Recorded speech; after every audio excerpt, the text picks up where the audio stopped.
저희는 지난주까지 5가지 제사에 대해서 설교를 들었습니다.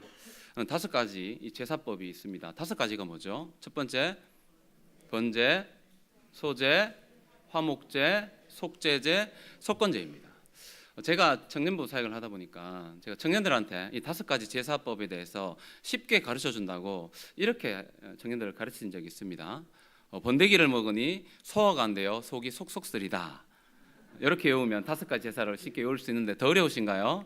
이 시간 한번 다 같이 따라해 보도록 하겠습니다. 시작. 번데기를 먹으니 소화가 안 돼요. 속이 속속 쓰리다. 이렇게 하면 5가지 제사가 다 외워지는 겁니다.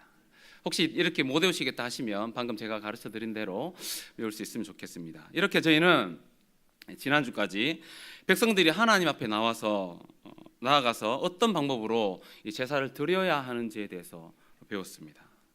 성막도 만들어졌고 5가지 제사법도 알게 되었으니까 이제 필요한 것은 성막에서 실제로 이 제사를 지낼 이 제사장이 필요합니다. 그래서 레위기 8장부터 10장까지는 그 제사장에 관련된 내용들이 나오고 있습니다. 먼저 8장에서는 아론의 임직식과 그리고 어떻게 제사를 지낸 제사법에 대해서 나오고 있습니다. 그리고 9장에는 이 아론이 드디어 첫 번째로 하나님께 이 제사를 지내는 것이 나오고 있습니다. 그리고 10장에서는 아론의 아들인 나답과 아비후가 하나님이 원하지 않는 다른 불을 들이다가 죽게 되는 모습들이 이 10장에 기록되어져 있습니다. 그래서 이 8장부터 이 10장까지는 이 제사장이 어떤 사람이고 주로 이 제사장이 어떤 일을 하고 이 제사장의 특권과 이 책임은 무엇이며 제사장이 금해야 하는 것은 무엇인가 하는 것에 대해서 기록되어져 있습니다. 그래서 이스라엘 백성들에게 이 제사장의 직분은 너무나 소중하고 중요한 직책임을 설명하고 있습니다. 사실 우리가 살아가는 세상을 보더라도 우리에게 필요한 사람들이 너무나 많습니다. 예를 들어서 성도님들이 건강이 나빠지면 건강의 문제를 해결하기 위해서 어디에 가십니까? 병원에 갑니다. 병원에 왜 가죠? 누가 있기 때문에 가는 겁니까? 그죠? 의사가 있기 때문에 가는 겁니다. 만약에 여러분이 이 법적인 문제로 인해서 사람과 이렇게 문제가 얽혔습니다. 그러면 어디를 가겠습니까? 변호사를 찾아서 판사를 통해 이 문제를 해결하려고 할 겁니다. 그렇다면 하나님과 이스라엘 백성들 사이에 문제가 생겼습니다. 그럼 어떻게 해야 될까요? 이 제사장을 찾아가야 하는 겁니다. 오늘 그 이야기를 성도님들과 함께 좀 하려고 합니다. 왜냐하면 하나님과 사람 사이 그리고 사람과 사람 사이에 이 죄를 지었을 때 하나님께 이 사람이 벌을 받지 않고 다시 하나님의 은혜 가운데 살기 위해서는 이 제사장이 반드시 필요합니다. 그러므로 제사장의 직분은 이스라엘 백성들에게 있어서 너무나 소중한 사람입니다. 이렇게 중요한 사람이다 보니까 이 사역을 하기 전에 무엇을 하는 겁니까? 오늘 말씀으로 따지면 이 공식적으로 위임식을 하게 되는 겁니다. 그래서 오늘 말씀 1절에서 이 3절을 보면 위임식을 위해 하나님께서 모세에게 2가지를 명령합니다. 2절을 먼저 보십시오. 2절에 보시면 안수식에 사용할 물건들을 준비하라 라고 말씀하십니다. 그리고 3절에 보면 이 온 회중을 불러 모으라 하나님께서 말씀하십니다. 안수식에 사용할 물건들이 무엇입니까? 우리 다시 한번 2절 말씀을 읽어보도록 하겠습니다. 시작.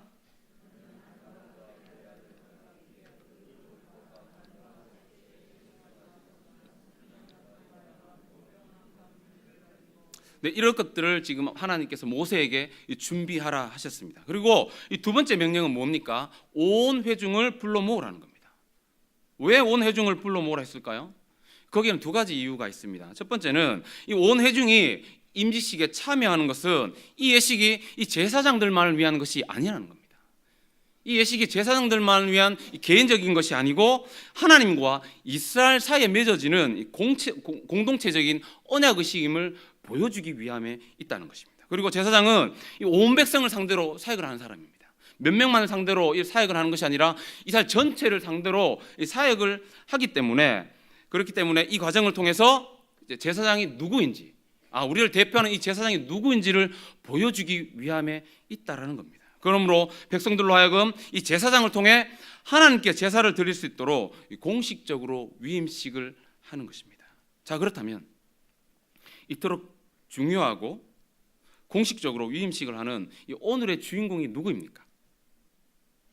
아론입니다. 자, 그렇다면 이 아론은 이 대제사장으로 설 만한 인물인가 하는 것입니다. 한번 생각해 보십시오. 아론이 정말 오늘 이 하나님의 그 영광된 자리에 서서 이스라엘 백성들과 하나님 사이에 서서 이 대제사장으로 설 만한 인물이냐 하는 것입니다. 그렇지 않습니다. 이 출애굽기 32장을 보면 이 모세가 하나님의 부름을 받고 시내산에 올라가게 됩니다. 그런데 이 모세가 없는 사이 이 백성들이 아론에게 나옵니다. 그래서 뭐라고 이야기하냐면 우리를 애굽에서 인도하여 낸 신을 만들어 달라라고 부탁을 합니다. 그러자 아론은 뭐라고 이야기합니까? 백성들에게 금 귀고리를 가지고 오라고 합니다. 그래서 무엇을 만들게 되죠? 이 금송아지를 만들게 됩니다. 그리고 뭐라고 이야기합니까? 이 금송아지가 우리를 애굽에서 인도해낸 신이다 라고 이야기하는 겁니다. 지금 누가 이 일을 진행했습니까? 아론입니다. 출애굽기 32장 25절에 보면 아론이 백성을 방자하게 하여 라고 되어 있습니다. 아론이 이 백성을 방자하게 했기 때문에 이런 일이 일어났다라고 32장 25절에 기록되어져 있습니다. 결국 이 범죄로 인해 하나님께서 진도하시죠. 그래서 몇 명이 죽냐면 3,000명 가량의 사람들이 죽게 됩니다. 이런 아론을 지금 하나님께서 뭐 하겠다는 하는 것입니까? 대제사장으로 세우겠다는 겁니다. 하나님께서 이 모세에게 뭐라고 이야기하냐면 2절 한번 보십시오. 2절에 보시면 너는 이야기했습니다. 누굽니까? 모세에게 아론과 아들들을 제사장으로 세울 준비를 하라는 겁니다. 그런데 4절과 5절에 보시면 반복되어진 단어가 나오는데 여기 뭐냐면 명령하신 대로 여호와께서 행하라고 명령하신 이 모든 위임식은 지금 하나님께서 명령하셨고 모세가 순종했습니다. 누구를 세우기 위해서요? 아론과 그의 아들들을 세우기 위해서 하나님께서 명령하셨습니다. 저는 이 말씀을 준비하면서 아론이 임지식을 하는 내내 어떤 마음이었을지를 한번 묵상해 보게 되었습니다. 아론이 어떤 마음이었을까요? 나는 그래 이 정도 되었으니까 나는 모세의 형이기도 하고 나는 이스라엘 대표하는 대제사장으로 설 만한 인물이다 라고 생각했을까요? 그 하나님께서 그를 부를 때 그리고 하나님 앞에 섰을 때 그 가장 먼저 생각났던 것은 이거였을 것 같습니다. 그가 백성들을 방자하게 행하게 해서 이렇게 애굽의 신, 그 황금 송아지를 만들었던 것, 그것을 생각하지 않았겠습니까? 그러면서 어떤 생각을 가졌을까요? 내가 원래 죽어야 하는 그 자리에 3,000명과 함께 있어야 되지 않았나? 그런 생각하지 않았겠습니까?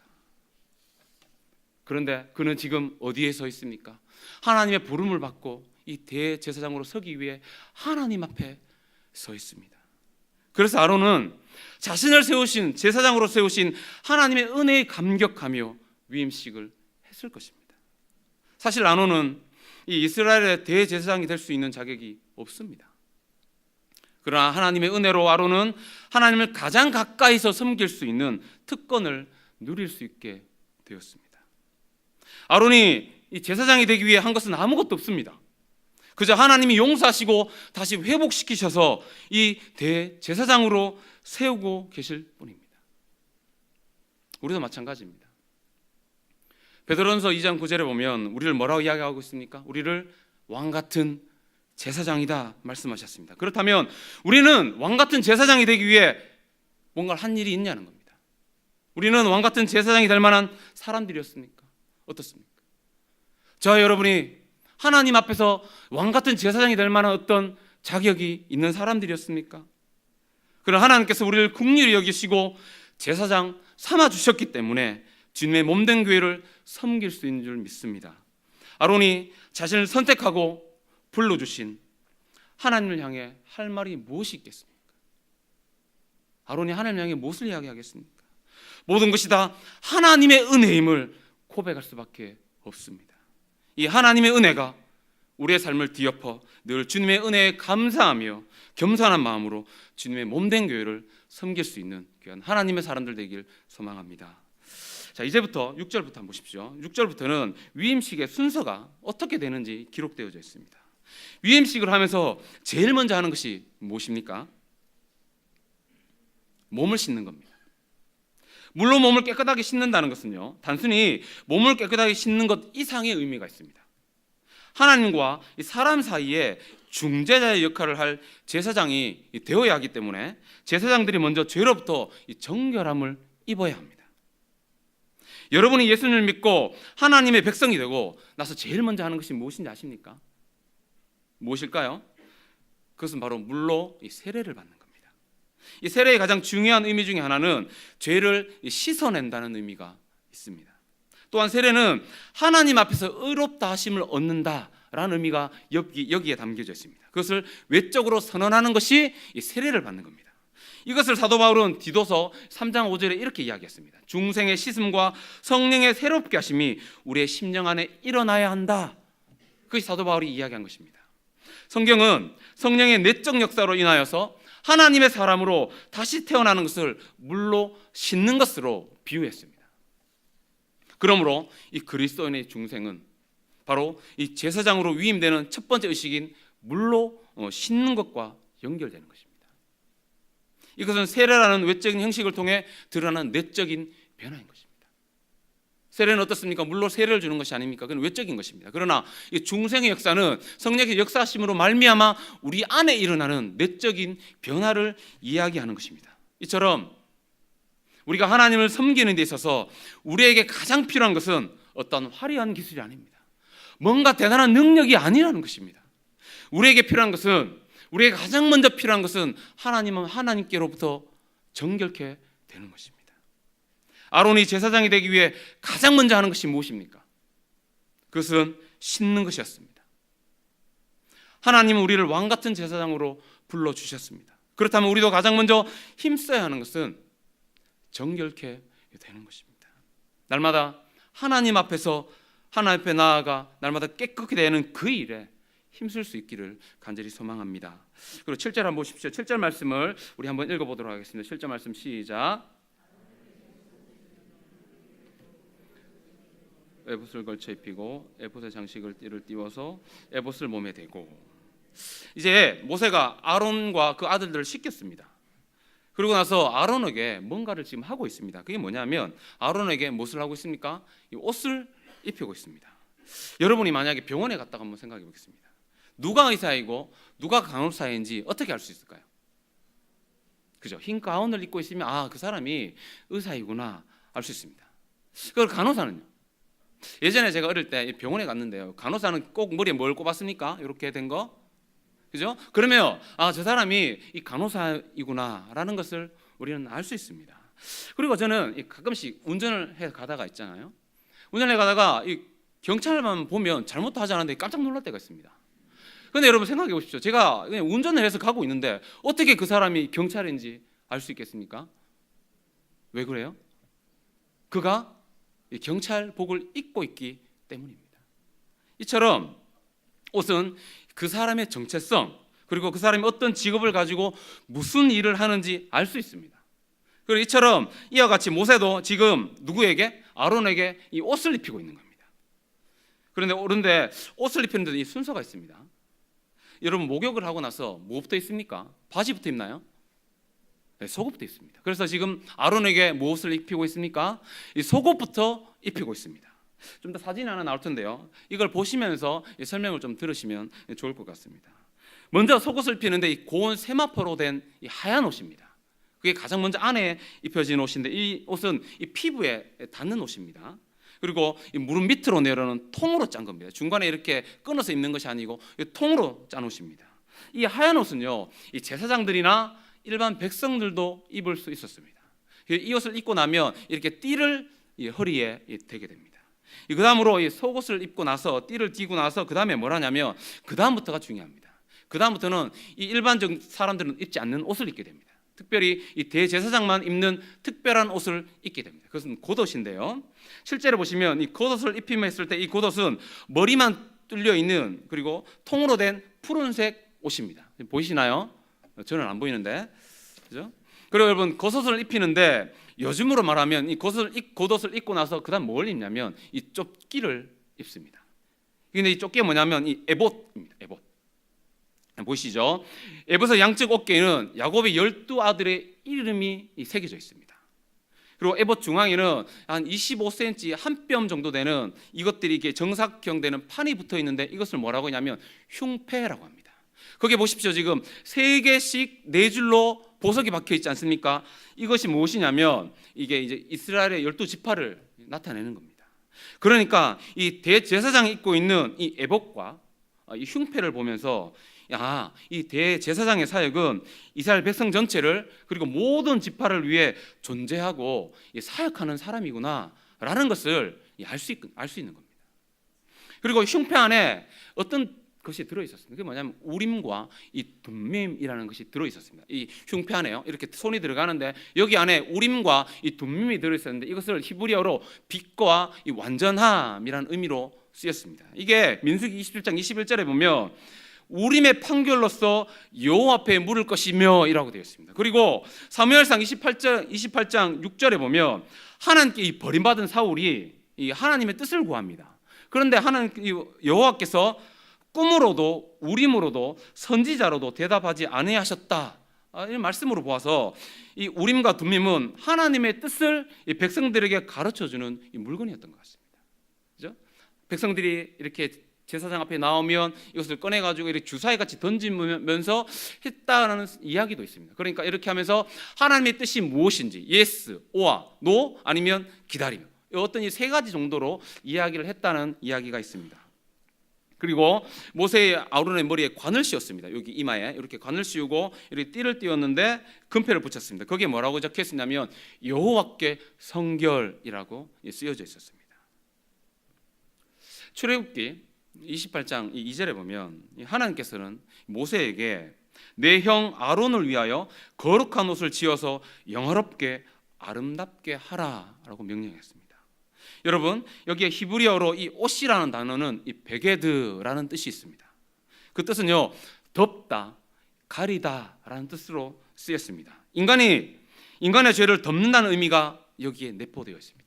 거룩한 옷이라는 것은요, 이 덮다, 이 가리다라는 의미로 인간의 죄를 덮고 이 가리다라는 의미로 쓰이는 것입니다. 이러한 제사장의 의복은 제사장 임무를 수행하는 아론과 그의 아들들의 이 더러움 뿐만 아니라 더 나아가 백성들의 죄를 덮음으로 그들을 거룩하게 한다는 의미에서 이 거룩한 옷입니다.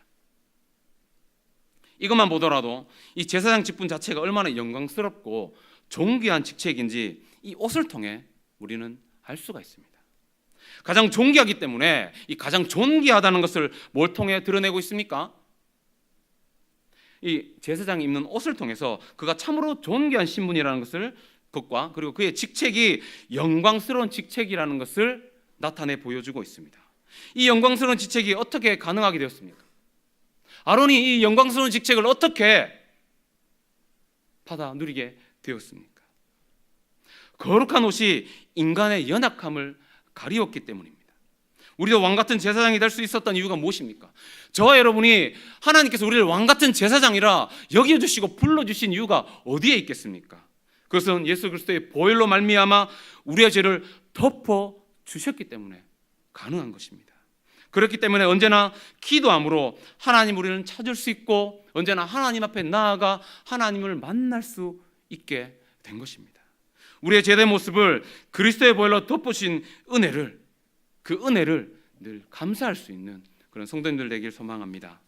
그리고 10절부터 13절까지는 이 기름 부음에 관한 것입니다.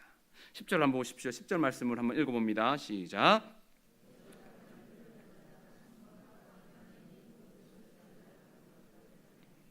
모세가 이렇게 이제 옷을 입히고 나서 이 제사장들에게 그리고 제사장들에게 기름을 붓기 전에 이 제단과 이 성막 안에 있는 것들에게 이 기름을 바르고 이렇게 부었습니다. 그 다음으로 이제 아론에게 이렇게 기름을 붓게 됩니다. 그런데 이 기름을 부었다는 것은 하나님께 선택받았다 그리고 구별되었다라는 의미가 여기에 담겨져 있습니다. 구약 시대에는 이렇게 하나님께 기름 부음을 받았던 사람이 3종류의 사람이 있습니다. 선지자, 왕, 제사장입니다. 그래서 사무엘상 16장 13절에 보면 다윗이 기름 부음 받을 때 어떻게 됐다고 나옵니까? 여호와의 영에 크게 감동되었다라고 이야기하는 겁니다. 머리에 기름을 붓는 것은 이 대제사장으로서 맡겨진 직책을 잘 감당할 수 있도록 하나님께서 힘을 주고 이 능력을 주는 것을 의미하는 것입니다. 신약에 와서는요, 이 기름을 붓는 것은 주님의 사역을 시작하는 사람에게 성령이 임하는 것을 상징했습니다. 예수님도 사역을 시작하기 전에 성령을 받았습니다. 그렇지 않습니까? 그리고 제자들도 사역하도록 보내기 전에 성령을 주셨습니다. 그러니까 하나님의 일은 하나님의 방법대로 해야 한다는 겁니다. 사람의 방법대로 사람의 능력으로 할 수 있는 것이 아니라는 겁니다. 그래서 머리에 기름을 붓는 것은 먼저 성령으로 충만케 되어져서 성령의 능력으로 그 맡겨진 사역들을 잘 감당하라는 그 의미가 여기에 담겨져 있습니다. 우리도 마찬가지입니다. 하나님께서 우리에게 맡겨주신 그 사역들을 잘 감당하기 위해서 우리에게 가장 먼저 필요한 것이 무엇이겠습니까? 그것은 성령의 충만함을 입는 것입니다. 그래야 하나님의 사역이 사람의 일이 되지 않습니다. 일이 먼저가 아닙니다, 여러분. 우리는 뭔가 일을 먼저 하려고 하는데 일이 먼저가 아닙니다. 일 먼저 그 전에 무엇이 선행되어야 하겠습니까? 성령의 충만함을 덧입는 것이 우리에게 먼저 선행되어야 하는 것입니다. 여러분의 삶에도 성령의 충만하심으로 하나님의 사역을 충성되이 잘 감당하는 은혜가 있기를 소망합니다. 그리고 14절부터 29절까지는 이 임직 예식을 위한 이 세 종류의 제사가 나옵니다. 먼저 이 14절부터 17절까지는 이 속죄제에 관한 말씀이 나오고 있는데요. 이 속죄제는 이 대속을 위한 제사입니다. 제사장은 이 백성들의 죄를 중보하기 전에 자신이 먼저 이 속죄함을 입어야 했습니다. 그 이유는 죄 사함이 없이는 하나님 앞에 나아갈 수도 없고 하나님과 교제할 수 없기 때문입니다. 그래서 이 속죄제가 가장 먼저 드려지는 겁니다. 그래서 이 속죄제는 7일 동안 매일 수송아지를 드렸고요. 이 제사장은 회막을 나올 수가 없었습니다. 레위기 4장 3절에 보면 이 제사장이 이 범죄했을 때는 무엇을 드렸습니까? 혹시 기억나시나요? 제사장이 범죄했을 때 서지인 목사님 설교하셨는데 수송아지를 드렸죠, 그죠? 이 수송아지를 잡는 방법은 이 속죄제와 똑같습니다. 그런데 한 가지 다른 것이 있습니다. 다 똑같은데 한 가지 다른 것인데 뭐냐면 보통 속죄제는 짐승의 일부 부위만을 태우고 이 나머지 고기는 제사장의 몫이었습니다. 그러나 이 위임식의 속죄제는 모든 것을 이 진막 정해진 곳에서 다 태워야 했습니다. 왜 그럴까요? 왜냐하면 이 속죄 제물을 드리는 자가 누구이기 때문입니까? 이 제사장이기 때문에 다 태웠습니다. 이 속죄제는 하나님 앞에서 내가 범한 죄에 대해 인식을 하는 겁니다. 먼저. 그리고 그 죄를 고백하는 겁니다. 먼저 죄를 인식하고 그리고 죄를 고백하고 하나님께 긍휼을 구하는 제사가 이 속죄 제사입니다. 그런데 인정하고 이 고백하는 것만으로 우리의 죄가 없어지지 않는다는 겁니다. 어떻게 해야 될까요? 반드시 이 속죄 제물이 필요했습니다. 속죄제는 한마디로 하면 나를 대신해서 죽을 제물을 이끌고 하나님께 나아가는 겁니다. 그리고 나 대신 이 죽는 것을 지켜보는 겁니다. 오늘 살아가는 우리에게 이것은 바로 우리의 영원한 속죄 제물 되어 주신 예수 그리스도를 가리키는 겁니다. 우리도 주님 앞에 나올 때마다 어떻게 해야겠습니까? 그렇다면 우리의 지난 삶을 돌아봐야 합니다. 오늘 예배하러 하나님 앞에 나왔다면 가장 먼저 해야 하는 것은 지난 3일간의 삶을 돌아보는 겁니다. 그리고 뭘 해야겠습니까? 3일간의 삶 가운데 하나님을 기쁘시게 하지 않고 하나님의 마음을 아프게 했던 어떤 죄들이 있다면 그 죄를 고백하는 겁니다. 그리고 하나님께 긍휼을 구하는 그 기도를 먼저 하나님께 드려야 하는 것입니다. 왜냐하면 하나님은 거룩한 분이기 때문에 이 죄 사함이 없이는 하나님과 교통할 수 없고 교제할 수 없기 때문입니다. 우리가 근데 죄가 있다면 하나님 우리 예배를 받으시겠습니까? 하나님 받으실 수 없다는 겁니다. 그러니까 가장 먼저 하는 것이 무엇입니까? 이 속죄 제사를 하나님께 드리는 것입니다.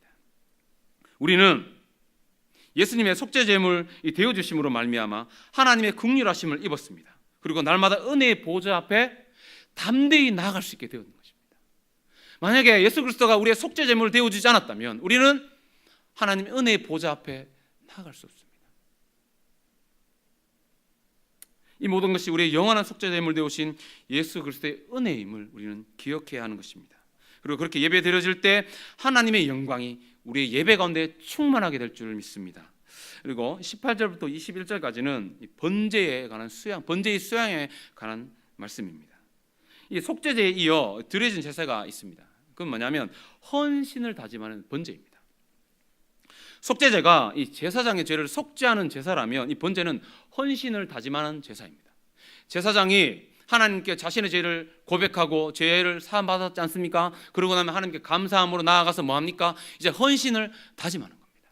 이 헌신을 다짐하는데 이 두 가지의 의미가 여기에 담겨져 있습니다. 하나는 이 헌신은 온전한 헌신해야 된다는 겁니다. 온전하지 않으면 이 헌신이 아닙니다. 왜냐하면 이 번제는요, 다른 제사는 달리 온전히 이 번제의 물을 다 태웠습니다. 남김없이 다 태운 이유가 여기에 있습니다. 이 다 태워지는 번제를 보면서 어떤 생각을 우리가 해야 하겠습니까? 나도 내 삶을 남김없이 후회 없이 하나님께 다 드려야겠다. 이것을 생각해야 한다는 것입니다. 우리가 하나님 앞에 예배함으로 나와왔습니다. 그리고 하나님 속죄함을 받았습니다. 이제 삶 가운데 우리가 나아가서 어떤 삶을 살아야겠습니까? 하나님을 위해 내 삶을 남김없이 후회 없이 다 드리겠습니다. 이것이 온전한 헌신의 첫 번째 의미입니다. 그리고 또 다른 의미가 하나 더 있습니다. 그건 뭐냐면 속죄의 선포 없이는 이 헌신은 불가능하다는 겁니다. 번제를 드리는 사람은 이 제물을 가져오죠. 그리고 어떻게 합니까? 이 제물의 머리에 안수를 합니다. 이처럼 아론과 아들들은 순양을 자신들을 대신하는 죄의 속전으로 하나님께 바쳤습니다. 그럼 어떻게 됩니까? 하나님과 화목하게 됩니다. 우리가 하나님 앞에 나아가 이 헌신을 다짐할 수 있는 근거가 어디에 있습니까? 원래 우리는 하나님 앞에 나아갈 수 없는 존재였습니다. 그런데 우리의 속죄를 위해, 즉 스스로 죄인된 우리를 위해 온전한 번제물 되어 주신 예수님의 헌신 때문에 우리는 하나님의 은혜의 보좌 앞에 담대히 나아갈 수 있게 된 것입니다. 예수님의 섬김과 헌신이 우리의 모범이 되어야 하는 것입니다. 십자가에서 남김없이 물과 피를 다 쏟으시기까지 우리를 사랑하셨던 것처럼, 그렇게 교회를 사랑하셨던 것처럼 우리도 주님의 본을 따라 주님의 몸된 교회와 세상을 위해 온전히 헌신하게 되어질 때 하나님의 영광이 우리의 삶을 지배하게 될 줄 믿습니다. 그리고 위임식 수양에 관한 것들이 22절부터 29절까지 나와 있습니다. 이 위임식을 위해 이 수양인데 또 다른 수양을 하나 더 드렸습니다. 순양을 특별히 위임식, 이 순양이라고 하는 것은요, 이 위임식 마지막 순서이기 때문입니다. 그러고 나면 이 임직식이 끝나고 나면 이 위임식 수양을 드리고 나면 이제 제사장이 비로소 이 제사장으로서의 역할을 그때서야 비로소 감당할 수 있게 된 것입니다. 그리고 이 위임식 수양은 허목제 중에서도 감사제의 제사법과 거의 일치합니다. 그런데 화목제의 감사제와 한 가지 다른 것이 있습니다. 그것은 피의 처리의 방법이 있습니다. 보통 어떻게 합니까? 일반적으로는 제단에 뿌렸습니다. 그러나 이 위임식 이 수양은 어떻게 했냐면 이 제사장 아론의 이 귓볼에 피를 발랐습니다. 그리고 오른손 엄지에 이 피를 발랐고요, 오른발 엄지에 이 피를 발랐습니다. 이것은 머리부터 발끝까지 다 하나님께 속한 자라는 의미가 여기에 담겨져 있습니다. 그들에게는 어떠해야 하겠습니까? 오직 그들을 부르신 하나님의 말씀에 순종해야 한다는 겁니다.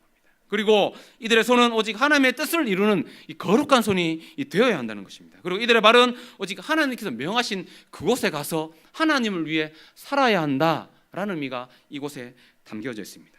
하나님께서 우리를 왕같은 제사장으로 불러주신 이유가 무엇이겠습니까? 우리의 삶은 어떠해야 하겠습니까? 성령이 이 교회들에게 하신 음성을 들을 수 있는 귀가 복된 줄 믿습니다. 그리고 주님의 뜻을 이루어드리는 거룩한 손발이 되어야 하는 것입니다. 그러므로 우리가 예수 그리스도를 믿는 신자라면, 우리가 진짜 예수 그리스도를 믿는 신자라면 머리부터 이 발끝까지 우리는 다 하나님의 소유인 것입니다. 누구의 소유라고요? 내 자신이 내 것이 아닙니다. 우리는 하나님의 소유인 것입니다. 그렇기 때문에 아론은 더 이상 이제 자기 마음대로 살려고 하지 않습니다. 자신을 용서하시고 이 거룩한 직분을 맡겨주신 그분을 위해 평생을 살아갈 것입니다. 이 제사장의 임무는 인간이 하나님께 나아갈 길을 열어주는 것입니다. 여러분, 제사장을 나타내는 단어가요 있습니다. 그건 라틴어로 이 폰티펙스라는 단어입니다. 제가 나눠드린 것을 보면 있으시죠? 이 폰티펙스는 이 말의 뜻이 무엇이냐면 다리를 놓는 사람이라는 뜻이 여기에 담겨져 있습니다. 이 제사장 그럼 어떤 사람입니까? 하나님과 인간 사이에 이 다리를 놓는 사람이 이 제사장이라는 겁니다. 우리는 주 예수 그리스도의 옷을 입었습니다. 그리고 우리를 왕같은 제사장으로 영원히 하나님을 섬기는 사람으로 우리를 불러주셨습니다. 그렇다면 우리의 사명은 무엇이겠습니까? 하나님과 세상 사이에 다리를 놓는 것이 우리의 역할이라는 겁니다. 단절된 다리를 다시 연결시키고 무너진 다리를 다시 세워서 하나님의 생명이 끊어진 곳에 다시 하나님의 생명이 흘러넘치는 곳으로 만드는 것이 바로 우리의 책임이라는 겁니다. 바로 이것이 저와 여러분의 사명이라는 것입니다. 이것이 이 땅을 살아가는 저와 여러분의 이 제사장적인 사명입니다. 그러면 어떻게 해야 하나님과 세상 사이에 이 다리를 놓는 사람으로 살아갈 수 있을까요? 어떻게 해야 우리가 이렇게 삶을 살아낼 수 있겠습니까? 예수님은 마태복음 5장에서 이 그리스도인들을 향해 뭐라고 이야기하십니까? 너희는 세상의 빛이다, 소금이다 라고 말씀하셨습니다. 우리가 세상에서 빛과 소금으로 살아갈 때 하나님과 이 세상에서 다리 역할을 할 수 있는 것입니다. 예수님은 이 그리스도인들에게 예배당의 빛이다 라고 말씀하지 않았습니다. 세상의 빛이다 라고 말씀하셨습니다. 여러분, 빛은 빛 가운데 나타나지 않습니다. 여기에 여러분 형광등을 하나 더 단다고 무엇이 달라지겠습니까? 빛은 어두움 가운데 드러나게 되어 있습니다. 그래서 주위를 밝히게 되어 있습니다. 그래서 성경은 좀 더 정확하게 이렇게 이야기하고 있습니다. 착한 행실을 세상이 볼 수 있도록 해라. 그러면 그들이 하나님께 영광을 돌리는 삶을 살게 될 것이다. 세상이 우리를 보게 하라는 겁니다. 무엇을? 우리의 삶을 보게 하라는 것입니다. 그래서 여러분 적용을 하자면 이겁니다. 이번 토요일에 우리의 착한 행실을 세상 가운데 나타낼 좋은 기회가 있습니다. 혹시 아시나요? 무엇이 있습니까? 그죠? 김장 나누는 봉사가 있습니다. 제가 봤는데 몇 분 안 계시더라고요. 한 7분. 그죠? 그리고 또 하나가 더 있습니다. 연탄 봉사 있습니다. 연탄 봉사 좀 이렇게 성도님들 참석하셨던데 아직 참석하지 않았다면 어떻게 하겠습니까? 오늘 말씀을 듣고 나가시면서 실천이 중요한 거예요. 말씀을 듣는 것보다. 그러니까 우리는 어떻게 하겠습니까? 나가시면서 적으시면 됩니다. 여러분, 저는 이 착한 행실을 이 매력성이라고 한번 생각해 보았습니다. 여러분, 다른 사람이 볼 때 이 지질이 공상처럼 사는 것이 아니라 매력적인 좀 삶을 그리스도인이 살아야 하지 않겠습니까? 그렇기 때문에 그리스도인은 인색하면 안 됩니다. 음식점에 가서도 여러분 어떻게 할까요? 이 가방을 붙들고 묵상하면 안 됩니다. 이걸 낼까 말까, 갑자기 신발끈을 막 묶는, 그죠? 세상 사람들이 볼 때 뭐가 달라도 좀 달라야 하지 않겠습니까? 좀 저 사람 참 멋있다, 저 사람 정말 예수 믿는 사람이니까 좀 뭔가 다르다, 이것이 세상 사람들이 우리를 향한 평가가 되어야 하지 않겠습니까? 이런 행동들이 삶으로 나타나야 사람들을 빛으로 이끌 수 있지 않겠습니까? 이것입니다. 이것이 제사장으로 세상과 하나님을 연결하는 다리의 역할을 하는 것입니다. 그렇다면 소금은 어떤 기능을 하겠습니까? 우리는 소금을 생각하고 이 소금을 음식에 넣을 때 소금에 대한 신뢰가 있습니다. 그렇지 않습니까? 소금을 넣을 때 반드시 맛이 달라질 거야, 그런 확신을 가지고 우리는 소금을 넣습니다. 그런 확신이 없으면 우리는 어떻게 하겠습니까? 소금을 계속 넣을 거라고요. 그렇지 않습니까? 여러분, 김장을 할 때 소금을 넣습니까? 저희 교회 곧 김장을 하는데 권사님들 어때요? 김장할 때 소금을 넣나요? 저희 김장을 한 번도 해보지 않아가지고 넣지 않습니까? 그죠? 여러분, 설렁탕을 먹을 때 소금을 넣나요, 안 넣나요? 그러면 이 계란을 찍어 먹을 때 소금을 찍어 먹습니까, 안 찍어 먹습니까? 찍어 먹습니다. 왜 이 소금을 찍어 먹을까요? 이걸 넣으면, 이걸 찍으면 소금의 맛이 난다라는 거죠. 맛이 변한다는 겁니다. 세상 사람들이 볼 때 이런 신뢰가 우리에게 있어야 하는 것입니다. 그리스도는 분명하다, 그죠? 믿을 만하다, 뭔가를 맡겨도 예수 믿는 사람이니까 틀림없다. 그리고 또 하나 이 소금이 주는 메시지가 있습니다. 그건 뭐냐면 하나님은 이 그리스도인이 이 세상에 침투하기를 원하신다는 겁니다. 세상에 이 소금이 되라 하셨습니다. 그 안에서만 이 목소리를 높이고 당당하고 나타내고 드러내는 삶이 아니라 여러분은 세상 가운데 소금으로 살아야 합니다. 여러분, 이 소금은 소금통에 그대로 남아있으면 절대 안 됩니다. 통에서 나와 무언가 만나야 합니다. 예를 들어 시장에 제가 한번 갔다 생각해 보겠습니다. 생선을 파는 분을 제가 봤는데요, 이제 고등어를 이렇게 간을 하는 거 봤습니다. 어떻게 할까요? 고등어 간 어떻게 하시는지 아십니까? 이렇게 쫙 하지 않습니까? 그죠? 그것처럼 이렇게 간을 왜 베게 할까요? 왜 하겠습니까? 골고루 베게 하기 위함입니다. 그죠? 이 그리스도인의 삶이 이와 같아야 합니다. 여러분, 세상 가운데 배어들어서 하나님이 원래 원하셨던 그 맛을 세상이 내도록 하는 것이 저와 여러분의 이 사명이라는 겁니다.